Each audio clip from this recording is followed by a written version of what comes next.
Saudara, kullu nafsin dha'iqatul maut. Setiap yang bernyawa pasti akan mati. Hanya soal waktu, kematian itu nanti akan datang pada setiap kita. Bayangkan dahsyatnya sakaratul maut. Rambut kita ditarik, kuku-kuku kita ditarik, sakit rasanya. Bayangkan nyawa yang dicabut, terbujur kaku. Dan bayangkan yang terbujur kaku itu adalah diri kita. Rasul menjelaskan ketika itu kita masih bisa melihat. Kita masih bisa melihat siapa yang menangisi kita, siapa sahabat yang mentakziahi kita. Tapi kita tidak bisa berbuat apa-apa.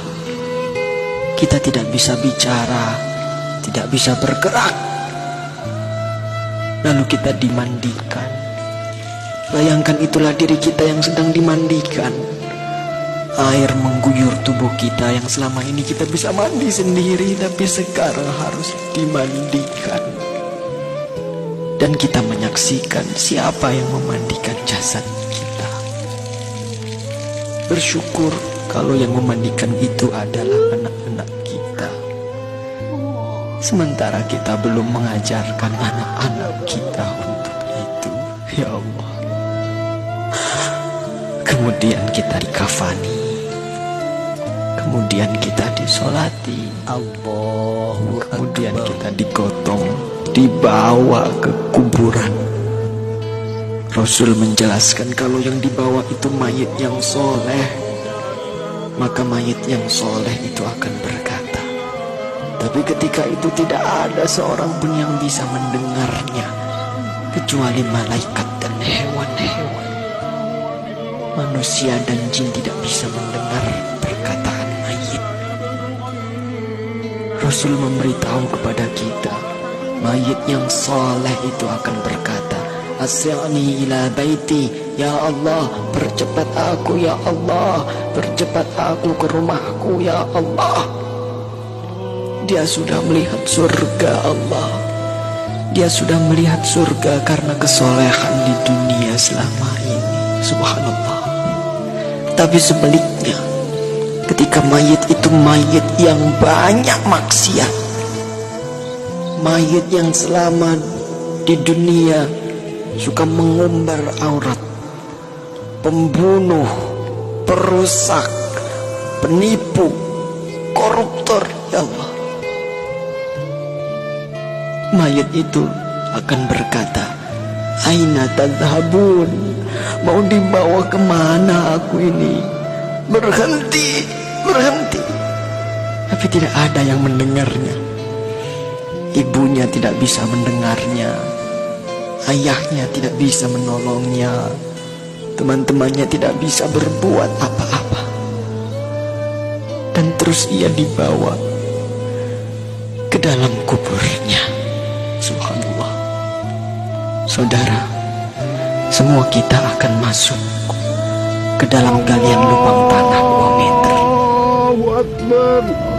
Ketika itu kita masih bisa melihat untuk yang terakhir, siapa yang mengubur kita, siapa yang menutupi tubuh kita dengan tanah.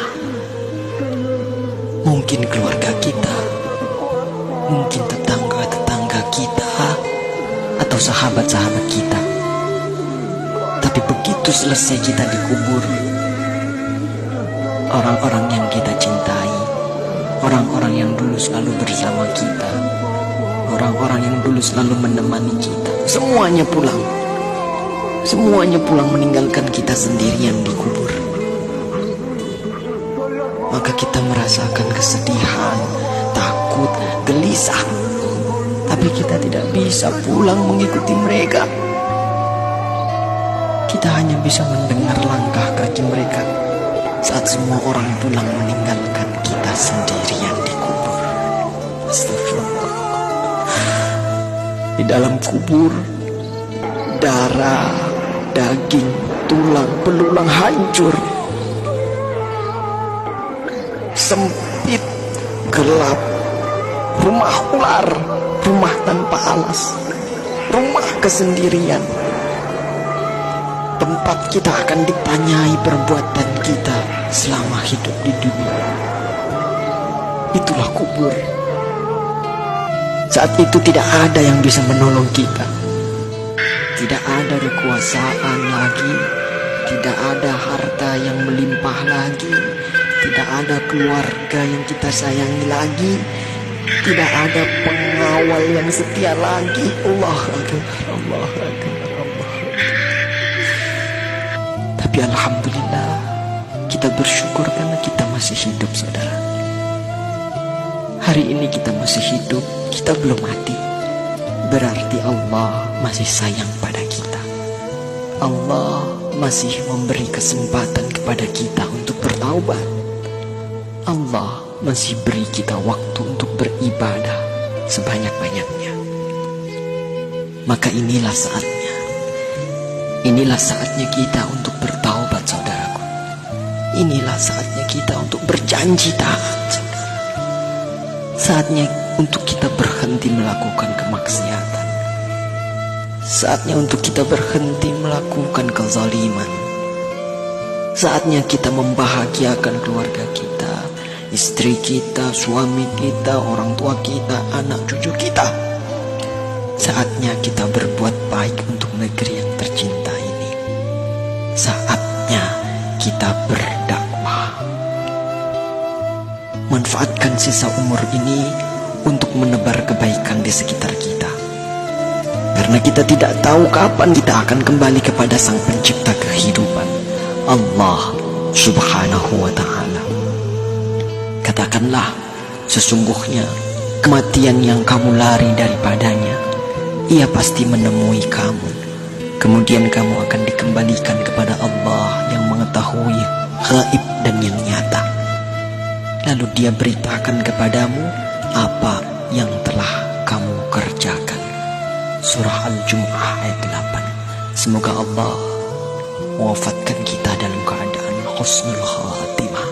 Allah makhtim lana bi husnil khatimah. Assalamualaikum warahmatullahi wabarakatuh.